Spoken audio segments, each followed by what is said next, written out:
What up, Bulls Nation? Peck here. We've got a live CHGO Bulls pregame coming up for y'all right around the corner. Bulls can officially lock up that 9th seed and home court in the play-in tonight with a win over the lowly Wizards. What have the Wizards been up to? Well, let's find out. We'll talk about it next.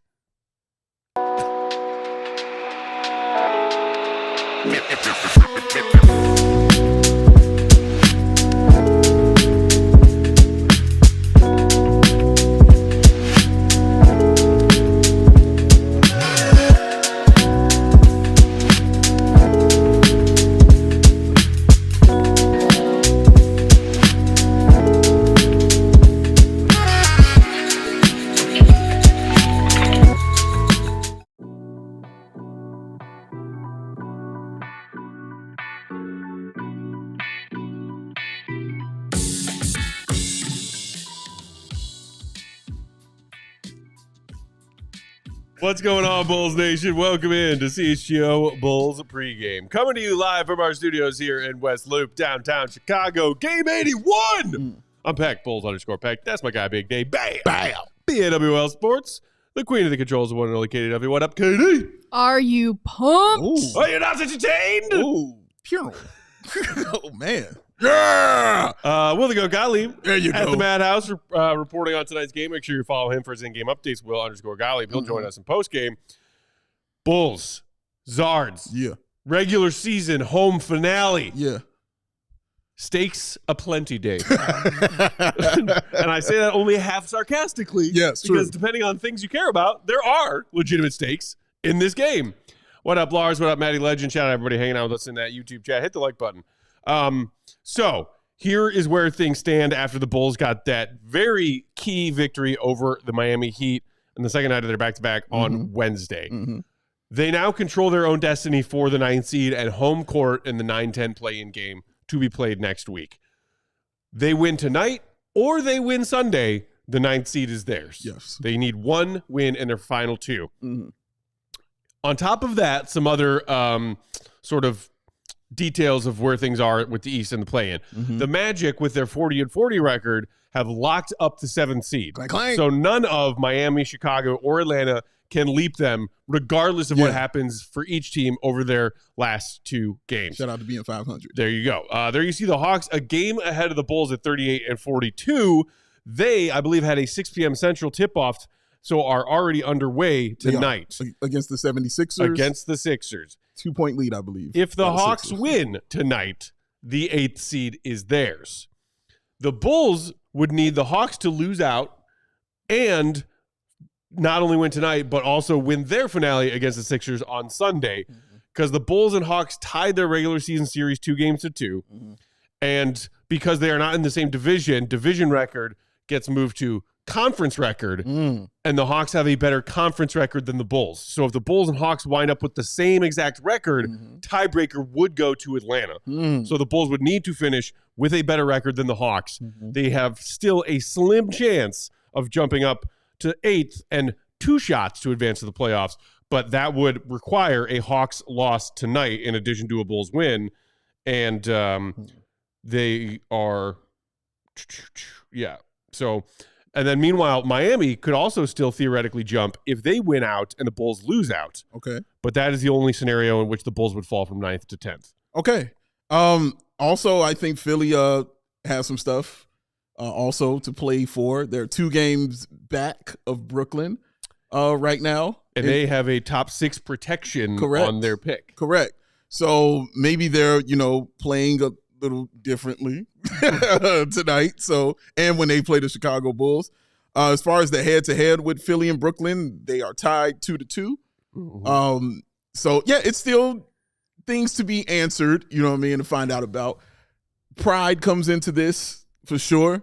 Like in any sport, like even in football, no one wants to go 0-15, or even when the Bears just this recently, last game of the season, they were out of the playoffs, but they were playing the Green Bay Packers, who they had not beaten in Lambeau in I don't know how long. I think Katie was a child. But I think that pride will come in. And it came in during that Bears game, and they were very happy to get that victory. So we'll see if Philly has that same kind of sense of playing spoiler for the Hawks and for the Chicago Bulls. We'll see. But we know how the Bulls are coming. You know, they've already shown us they want it. Right. They want this. It's locked up for them. They're in, but they would like to move up and be at that number 8 seed and give themselves a better chance of getting to the playoffs. Mm-hmm. So we know how they're going to approach this. I'm sure the Heat are going to approach it the same kind of way. And obviously, after how I saw Atlanta do that last game against Brooklyn, they're definitely approaching it that way because, man, they slaughtered those dudes. Mm-hmm. So these guys know what they're playing for. They know what's at stake. And you're going to see, I think, all these teams give their best shot when they're out there. So Hawks and Sixers late first quarter right now, tied up at 24 all. Essentially, if the Hawks win tonight and the Bulls win tonight, the entire play-in seed is in stone. Yeah. Orlando, Atlanta, Chicago, Miami. Correct. If some combination of wins and losses for among those teams happens tonight, we could still see a situation where come Sunday, when we've got a lot of these matinee tip-offs and all 30 teams are playing, just like all 30 teams are playing tonight, then those Sunday games could carry weight. Right. But if Atlanta wins tonight, it's a done deal. If the Bulls win tonight, they've got 9. Everybody is where they are. Right. But when it comes to playing for pride, who knows? You could see some interesting things happen tonight and again on Sunday. Mm-hmm. And speaking of, Lars in the comments said, very young Wizards core is starting to look interesting. Wasn't sure what to think of the Denny trade, but Carrington is a dude. Solid. And the Wizards can play for pride if they feel like it tonight and again on Sunday because they have already done their job, which this season was to tank and have one of the bottom 3 records in the NBA. Yeah. Regardless of even if they win their last 2 against the Bulls tonight and then their finale on Sunday, they have that locked up because you got the Utah Jazz with also 17 wins, which is what the Wizards have coming into tonight, 17-63, and the Charlotte Hornets at 19 wins. So even if the Wizards win their remaining 2, they will not fall out of that top, aka bottom 3 of records. So they, in a weird kind of amusing way, they have nothing to lose if they accidentally win either tonight or Sunday. Yeah. So again, you're going to be seeing these teams put their best foot forward because nothing affects the Zards at all. And when that's the case, go out there and try to win. You know, at least that's what I would be telling my team. Like, it's not affecting us in any way, guys. Do you want to end the season on a winning streak or you want to end it on a losing streak? I'd rather end it on a winning streak because everything else has kind of been solidified, as you just stated. So I think they'll go out there and they'll put their best foot forward against the Bulls. We've seen them do that this season a couple of times, actually. I've seen them play the Bulls very well. They lost one time against them. The other time, I believe they won. But, yeah, man, like they're an interesting team. And I think I forget who you said that, but I believe they're absolutely right in saying that. Lars, excuse me. Mm-hmm. They're absolutely right in saying that Bub Carrington, man, is that guy, like for sure. And he's very, very fun to watch. So, and I think things kind of changed also when they got Chris Middleton on their team also as well. Mm-hmm. Not saying, you know, he's the game changer. Oh, guys, we're ready to do it. But getting somebody who knows what winning kind of feels like changes a little something in your locker room with how you might approach the game. So just those little kind of things kind of help. Also, getting a guy like Marcus Smart, even though he's not going to be playing, at least I don't think so. Yeah, man, like those kind of things help just to have in your locker room when you're a team that's young and trying to learn how to win. So as we look to tonight's action, who's in and who's out, Bulls just dropped their starting lineup. Dalen Terry was ruled out with a calf contusion.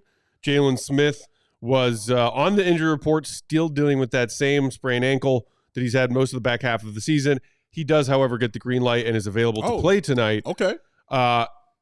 Josh Giddey was a questionable tag with that same outside of the wrist sprain, whatever he's been dealing with. Yeah. Saw him wearing the brace when he sat out on Tuesday's front end of the back-to-back. Definitely remember. Questionable, got changed to game time decision, and turns out that game time decision is a late scratch. So no Josh Giddey suiting up for the Bulls tonight, which means your Bulls starting 5 is Coby White, Kevin Huerter, Modest Buzelis, Julian Phillips getting a start, and Vooch at the 5. What do you make of this, Dave? I mean, honestly, if it's any kind of discomfort with Giddey in that wrist, the way he's been playing and producing, leading the Bulls to these wins down the stretch, you want it, if you're the Bulls, you want him against Miami when you likely play them again next week in a win or go home season's over game. So yeah, like you can lock up the 9th tonight, but you might be able to lock up the 9th tonight without Josh Giddey. Yeah, like look, man, if you don't think he's well enough to play in this game, don't play them the next game either.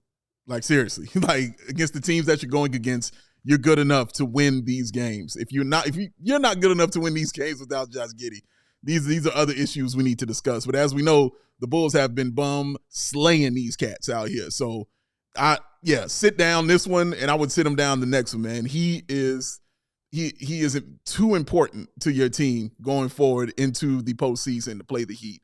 For you guys to be playing him out there, if he feels a twinge, like, just sit him down, dog. Oh man, one of the hairs are out of place. Have a seat there, Josh Giddey. Like, I'm not playing him at all. So I get that. I think that's a wise decision to do that. Does surprise me seeing Julian Phillips in there, in that lineup. That is surprising to me. Not a bad surprise. Very happy to see, as I call him, Mr. 50-50, to get out there, and do what he does best and get those loose balls and get those dunks and those runouts, man, and that corner three action happening for him. So, yeah, I'm always happy to see Julian Phillips, Matt Sweet's special boy, to get out there on the floor and do something for this team for sure. Lars in the comments saying, ha, ha, ha, Julian over Paw. Patrick Williams, R.I.P. Paw. I was a Paw supporter until this year. Were you P. Will supporter in the comments last season? We can't find him anymore. Where is P. Will supporter band? Me, dog. He used to talk so grizzly, dog. It was insane. Such P. Will haters we were and have always been, Dan. We wouldn't praise him for a 4.1 rebound You remember night. that? Like, every night, it was something like, dude, he had 15 turnovers. Oh, most guys have 16. And he had 3 points. And he had 4 rebounds, guys. You guys are haters. Now we can't hear Phil no more. Where are you? We miss you, man. We do want to see you back.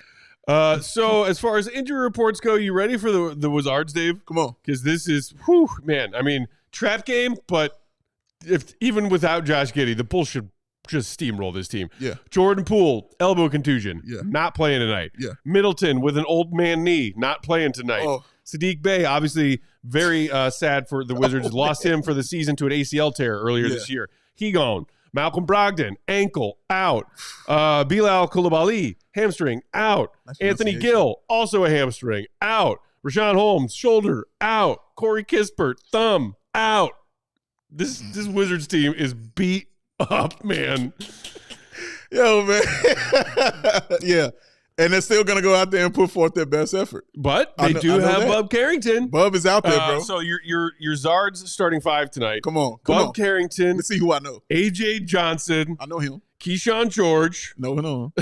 Justin Champagne. I like beer. And the Rook, who has been playing really strong recently, Alex Sarr. He has been playing really strong. That is your Zard starting 5 for this evening. Yeah, him, Sarr, and the rookie in not Houston, Atlanta, have both been playing really, really well. Reza Shea. Thank you. Have both been playing really well as of late. So that's good to see from two guys everybody was like, when they got drafted. So it's always good to see them actually doing something to say, hey, it was kind of warranted that we were top 3 draft picks out here, guys. So, yeah, good for him. And he'll definitely be getting a lot more shots tonight for sure, because doesn't sound like anybody's out there. Maybe they give a call in to me, Matt, and Will and check in to see if Katie's available to come out there and play some point, because they need somebody out there, dog. Like, my God. You talk about just how shorthanded this team is with all of those prominent names on their injury report and unavailable. Not only has Bub Carrington, I think, been sort of like a under the radar but impressive, for that top half of the first round of last year's draft. He has been available. Yeah. He has played all 80 games coming into tonight for the Wizards. 55 of them have been starts.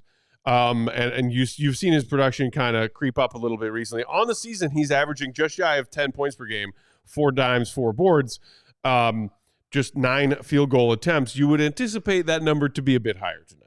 Just a little bit, just a skosh, a little bit higher up, man. So yeah, I like these kind of games because I get to see these players I've never really seen before. And I'm joking when I say I hadn't heard of it, AJ Johnson or Champagne or any of those guys. I've heard of them. Yeah. But if they go to the bench, then it's gonna get dicey for your boy about who's out there. But that's the opportunity for these guys to get out there. This is how I grew up. As far as in my media life with Bulls basketball, is seeing teams like this, like the Washington Wizards have. Teams of guys you don't know, teams of guys you never heard of, who you're just going to be out there watching, coming straight from the G League or have been, longtime vets and never got a shot out there. We're used to seeing those guys. We're talking the Blakeney's. We're talking the Lemons. It's Wednesday, Lemon. We're talking the two Sampsons out here. We're talking Paul Zipsers. We've seen all kinds of these players that we've never really seen again. And I'm always down to watch it. I'm always down to see, because I'm like, maybe one of these guys might be something, or I hope one of these guys scores 20 and gets themselves a check somewhere else. So I'm sure these players on the Stars are feeling the same way. And it goes for the Bulls too, because with some of those guys being out, maybe we see a little bit more of EJ Liddell and guys like that. Perhaps. Carrington, all season long, he's been, month by month, like 10 points, 8 points, 9 points, 8 points, 10 points. In his 5 April games so far, he's averaging 18 a game. Yeah. And bumped up his assists to 6 per game. Simultaneously, the rook Alex Sarr, pre-All-Star and post-All-Star break, has some pretty impressive jumps as well. Before the All-Star break, Sarr was averaging just 11.5 points per game. Post-All-Star break in 23 games, he's put that up above 16 points per game. Mm-hmm. And Carrington's shooting splits in the month of April, those 5 games where he's performed pretty well, like the best month of his rookie year considerably. In April, he is shooting 46 from the field, 41.5 from 3. True shooting percentage of 59. Good for him, man. Good for the rook. Seriously. Speaking of pre and post All-Star break, this Wizards team is bad and has been bad all season, Dave. Yeah. And by design, essentially. However, they have been playing better, as Lars pointed out in the comments a minute ago, in the second half or last third, essentially, of the season. If you look at their NBA rankings as far as offensive and defensive ratings and overall net ratings before and after the All-Star break, in the 54 games they played, their record was 9-45. Oh, God. They had a 105.7 offensive rating, dead last in the NBA. A 118.7 defensive rating, dead last in the NBA. And when you put those together, that math does add up to the worst net rating in the NBA of minus 13. It's a thing. However, post All-Star break, they are 8-18, which sounds like a bad record. That's 10 games under 500. But then you look at, okay, it took us 54 games before the All-Star break to reach 9 wins. They now have 8 in 26 after the All-Star break. They've got twice as many wins, essentially, on pace-wise. And their offense is still bad. 29th offensive rating in the NBA post All-Star break. It is a little bit better than their pre-All-Star break number, 106.4. But considerable improvement on the defensive end. Maybe some of it's luck as far as opponents not missing open shots. That's always a factor. Yeah. But they have improved their defensive rating by 2 points and gone from the 30th defensive team in the NBA to the 20th. That's a respectable jump. That is a respectable jump from a team that is locked into being a top 3 lottery pick. That is a very respectable jump. And again, it's that month of March. I'm going to try to do this without cracking a joke about the Bulls in March right now. But crack away. I know. This is a challenge for myself. When a team like the Wizards does this kind of stuff in March, it's kind of a good thing, because you're, like Matt said, 9 wins in your first half means we already get who you are. We know who you are. You're not a good team at all. So any kind of positive that comes out of that, no matter if teams are trying to tank, no matter if you just hit a game-winning shot, on a good team or anything like that, when you can do that, it's impressive, because going in, nobody's taking you seriously. You won 9 games. You won 12 games. Nope, whatever. Nobody's taking you seriously. So you might not get everybody's best punch or putting their best foot forward unless it's a get-right game or something like that. So you get to take advantage of those things. And plus, in the trades and changes that you've made, it also makes you feel better about the young guys and the guys who, kind of don't play that are on your team, that you're getting these wins like this also. So it's a good thing when a bad team, bad team, gets to have these wins after the All-Star break, because you get to hang your hat on some stuff by saying, oh, this is somebody we can keep. Oh, this is somebody we can keep. I don't know about this guy. He still is struggling right here. Oh, Middleton's a nice little veteran fit on this squad. There's something there. So you get to answer some of your questions when you get some of these wins like this, because it's not going further as far as them being a play-in team or anything like that. So it works out for them. We'll see if it continues tonight for the Zards. We'll be looking at it. We'll see. I did it. You did it. So proud of you. Oh, man. That took everything. I had like 6 jokes going in my head while I was doing that. Oh, man. Proud of myself. Shout out to Brian in the comments who said, Matt, are you going to be upset and throw tantrums if we beat the Wizards like the postgame show against Charlotte? No. I've resigned to our collective fate as Bulls fans. We're probably going to win tonight. They're probably going to host the Heat in the 9-10 play-in game. Mm-hmm. It is what it is. Yeah. Some Bulls fans are more excited about that than others. That's perfectly fine. But no, I mean, these last 2 games, the Bulls need to win one against Washington or Philly. Yeah. Pretty sure that's going to happen. So couldn't set up better for him, man. Go ahead, Katie. To be fair, you weren't upset about them winning against Charlotte. You were more so upset about the fact that we were sitting here going through the schedule trying to figure out how they were going to get to the 8th seed. Yeah. So that is accurate. Come correct, please. That is what happened. We're talking about the player. Yeah, we sure are. He literally had an Allen Iverson moment. Like, we're talking about play-in? Right, really? Play-in? Not the playoffs. Not the play-in, but the play-in? That's what we talking about? Oh, yeah. Hope y'all enjoy it. Genuinely, I hope those of you who are excited about year 3 of the play-in tournament enjoy it. I won't help it. Well, that's fine. You can't help it. I can't. As far as the head-to-head here with this Wizards team, you can basically throw out the 3 previous matchups between these teams. The Bulls are 2-1. They lost to the Zards earlier this season. They did. That's the thing they managed to do. I remember. But the most recent Bulls-Wizards game was all the way back on January 10th, I believe. They played them New Year's Day, January 10th, and then they also played in late November. And so, like, those games, 2 of those games saw Zach LaVine put up 30-plus points. Yeah. One of the wins and the L. We saw Patrick Williams still in the starting lineup in 2 of those games. We saw Lonzo Ball active and out there in 2 of those games. Yeah. So a lot of factors are different on top of who are these Wizards, because they're mostly guys who are not playing all season long, who you will see getting significant minutes tonight. Oh, tons. But as far as that improved Wizards defense, and credit to them for that, sure.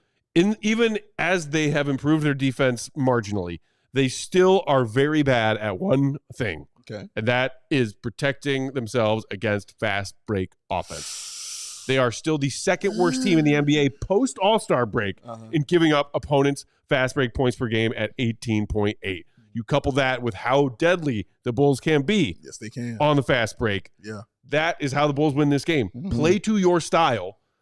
Limit the turnovers. Just like that, the Miami win on Wednesday, which was so key for the seeding. They were sloppy in the first half, and then they tightened up and really cut down on the turnovers in the second half. That was one of the big keys to the victory. Yeah. Don't get sloppy against the Zards just because this is going to be some trash ball tonight. Yes. Because of the teams. Yes. If they protect the ball, if they play fast, huge advantage for the Bulls. The interesting thing will be, can the Bulls still dictate that pace? The Wizards are not a super slow team. They're on the top half of the middle, pace-wise. I believe they're just outside the top 10 in possessions per 48 this season. Yeah. But can the Bulls play even faster, like they have all season long, without Josh Giddey out there to keep that tempo up every time down the floor? Yeah, and I think the other big thing, Matt, is don't play down to your opponent. We've seen the Bulls do that a lot, especially in the first half of the season. They would play down to their opponent. It's why they have a loss to the Zards on their record. Yep. So they play down to sometimes. They've got to know what's at stake. Come out with that same fire and intensity that you had when you were playing the Miami Heat. So I want them to come out that same kind of way and put a team away. Act like you're better than them. Like, it's not something I recommend in life, but it's something I recommend on the basketball court. Act like you're better than those guys, all right? Act like they don't belong on there with you. Don't think that, you guys are on the same – no, you're not. You're not on the same level. You're better than them, and you need to run them clean out the gym. So I want to see the Bulls do that to this team tonight and get it done, early. In the games that they've played Washington has been the one to get off to the early start. And Washington has been the one to go up on them in that first and second quarter. One of those games, the Bulls got it together. The other one, they weren't able to. So in this one, no, get off to that start, run these dudes out, and let's get some ice bags on the knees, by the fourth quarter. Like that's what we're after right here. On the topic of like, can they still keep up this pace without Giddey? I think that really falls on Coby. And since Coby had some kind of injury going on the last game, I am curious to see if he can keep up, because I think it does fall to him without Josh. And we were wondering if, when he was noticeably kind of gimpy and limping for the middle portion of that game against the Heat on Wednesday, if Coby would pop up on the injury report for tonight's game. He did not. He did not. So, you know, if the Bulls have this one in hand, would be interesting to see if Coby gets some rest in the fourth quarter. Yeah.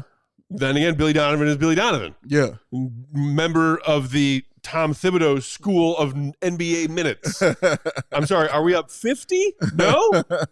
You will be out there, and you will be playing. And you will do it. But yeah, that's a good point, Katie, about Coby being the one to have to really dictate that pace consistently if Josh Giddey is not out there. Yeah. Real quick, if reality check in the comments, if you join us late, yes, the Bulls can clinch the 9th, but you're saying they can still finish 8th. We covered that at the very beginning of the show. Yeah. They would need the Hawks to lose out for that to happen. Hawks are already in action. However, down 6 against the Sixers right now. Told you. 4 minutes left in the second quarter. Sixers trying to play spoiler to these cats out here, man. Don't play down to your opponent. Take it seriously, yo. For real. Take it seriously. Hey, big shout out to my man Adam, who's in here, bro. Shout out to my man Adam from What's London. up, Adam? Shout out to him, bro. But David, as you were just saying a second ago, with like the Bulls can get out to some slow starts, even if not, especially in home games, against weak opponents. On top of that, don't do that. Don't do that. That leads us to our pregame picks. Oh, segue pack. Pregame picks brought to you by Bet365. Use that promo code CHGO365 when you sign up. Whatever the moment is never ordinary at Bet365. So this one is just sort of like, it's not in stone, because I am going to advise y'all to do what I have been doing a lot in March and the first half of April. Yes. That mystery bet that Katie has at the bottom there. Essentially, if this, then that. If the Bulls do what Dave just advised them against doing, if the Bulls do come out flat tonight and find themselves in a substantial deficit, 8 points, 10 points, a dozen points, to the Wizards in the first quarter, you bet that live line. That's what you do. Bet the Bulls to cover it. Because tonight's line, minus 16 for the Bulls. Yeah. As bad as the Wizards are, that is a massive line for an average team to be favored by. Is it? Yes. Okay. Massive line for a team that is not world beaters. Okay. Which the Bulls have lost to the Wizards this season. They have. 16 is a huge line. Okay. Giddey's out. I think that line is too high to bet on out of the gate before tip-off. If the Bulls go down by 8, go down by 10, you see that live line shift and start to shrink a little bit on what the Bulls need to cover, bet it like crazy. Because I think it's pretty predictable that the Bulls will handle their business and end up winning this one comfortably. Just wait for that line to shift and then jump on it. Okay. That's my first piece of advice on the bets tonight. Okay, step one. Also, the Wizards come into tonight on a 4-game losing streak, having lost to the Magic, Celtics, Pacers, and Sixers. All right. In those 4 losses, they are averaging just 97 points per game. Not even 100? They are not averaging 100 points over their last 4 losses. Oh, man. With that, give me the under tonight. Okay. I'm not a big unders taker in NFL, NBA, whatever it is. Some people love betting unders. I don't, because you're like cheering against watching the ball go in the hoop. Okay. And in my opinion, it's not fun. But tonight, given how bad this Wizards offense has been on their current 4-game skid, you're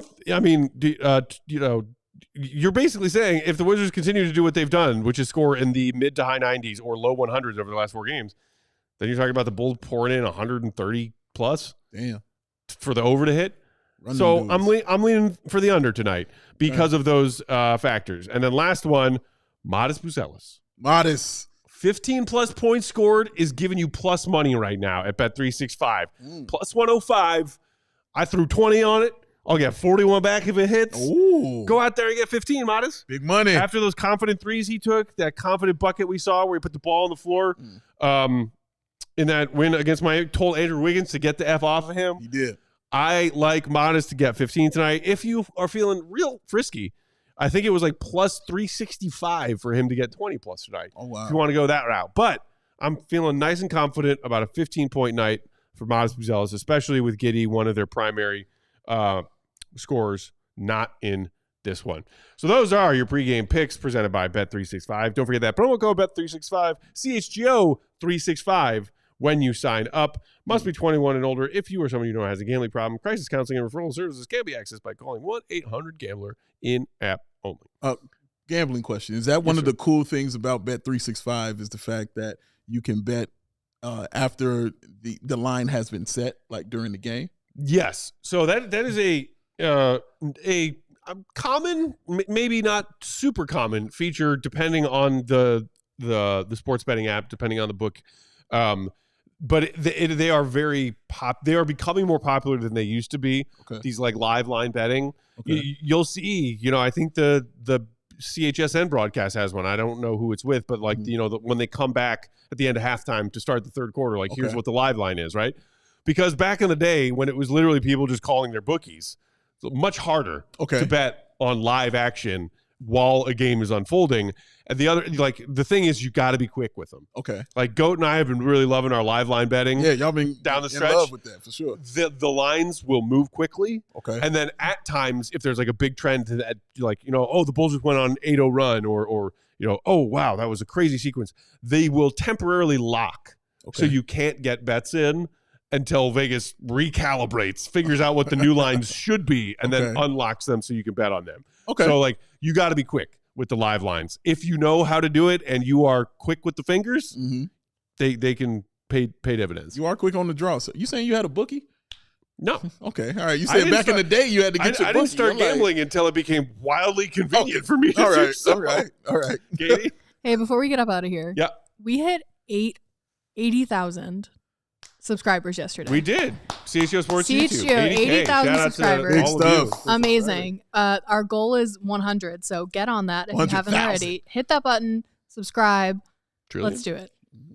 Let's do it. Shout out to 80K. Man. 100. Well, technically 90 is next, but then 100. Yeah, we're on the way to 100. We're going to skip over 90. Go straight to 100. To the freaking moon. To the moon, baby. All right, y'all. We're past 7 o'clock Central. Tip-off right around the corner. Bulls, Zards. Don't play down to your opponents.